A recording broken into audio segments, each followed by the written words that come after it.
டிவிகேவில் இணைந்த செங்கோட்டையனை வரவேற்று பேசி வீடியோ வெளியிட்டிருக்கிறார் அக்கட்சியின் தலைவர் விஜய். அவரின் அரசியல் அனுபவம், களப்பணி நமக்கும் நமது கட்சிக்கும் உறுதுணையாக இருக்கும் என்று பேசி வீடியோ வெளியிட்டிருக்கிறார். அதனை பார்த்தோம். மூத்த பத்திரிகையாளர் திரு துக்ளக் ரமேஷ் நம்மோடு இணைப்பில் இருக்கிறார். சார் வணக்கம். வணக்கம். தாவேகாவில் முன்னாள் அமைச்சர் செங்கோட்டையன் இணைந்திருக்கிறார். உங்களுடைய முதற்கட்ட பார்வை என்ன?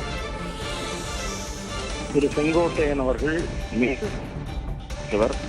மக்கள் திலகம் புரட்சி தலைவி செல்வி இருவரும் ஆளுமைகளுடன் தளபதியாக இருந்து பணியாற்றியவர். அவர் அதிமுக சரியான திசையில் பயணிக்க என்று அதிருப்தி அடைந்து, குறிப்பாக அதிமுகவிலிருந்து நீக்கப்பட்டவர்கள், பிரிந்திருப்பவர்கள், விலகி இருப்பவர்கள் எல்லாம் ஒன்றிணைக்க வேண்டும் என்று கட்சியினுடைய பிற 5 முன்னணி தலைவர்களோடு நேரில் சென்று திரு எடப்பாடி பழனிசாமி வலியுறுத்தி அந்த கோரிக்கையை திரு எடப்பாடி பழனிசாமி அலட்சியப்படுத்திய நிலையில் பார்வைக்கு கொண்டு சென்ற காரணத்தால் திரு செங்கோட்டையன் கட்சியிலிருந்து நீக்கப்பட்டார். அப்படி நீக்கப்பட்ட அவர் ஆதரவாளர்களோடு கலந்து பேசினார்.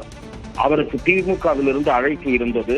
இருந்தாலும் கூட திமுகவை இன்றைக்கு களத்திலே வலிமையாக எதிர்க்கக்கூடிய தாவேகாவில் இணைய அவர் திறந்த முடிவு. இப்போது அதிமுக காணப்படுகிறது. அதிமுகவினுடைய போக்கு பிடிக்காதவர்கள், அதிருப்தியுற்று இருப்பவர்கள், இன்னும் சிலர் செங்கோட்டையன் எடுத்த முடிவை பின்பற்றுவதற்கான வாய்ப்பு உருவாகி இருக்கிறது என்று நான் பார்க்கிறேன். வலுவான கூட்டணி அமைக்கப்படும் எடப்பாடி பழனிசாமி ஒருபுறம் சொல்லிட்டு இருக்காரு. எடப்பாடி மீது அதிருப்தியில் இருக்கும் செங்கோட்டையன் தற்போது தாவேகாவில் இணைந்திருக்கிறார்.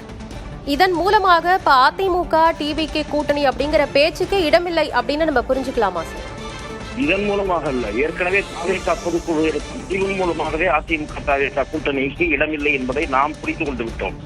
ஏற்கனவே தாவேகா பொதுக்குழு என்ன முடிவை எடுத்தது? விஜய் தலைமையில் தான் கூட்டணி, விஜய் தான் முதல்வர் வேட்பாளர் என்று எடுத்து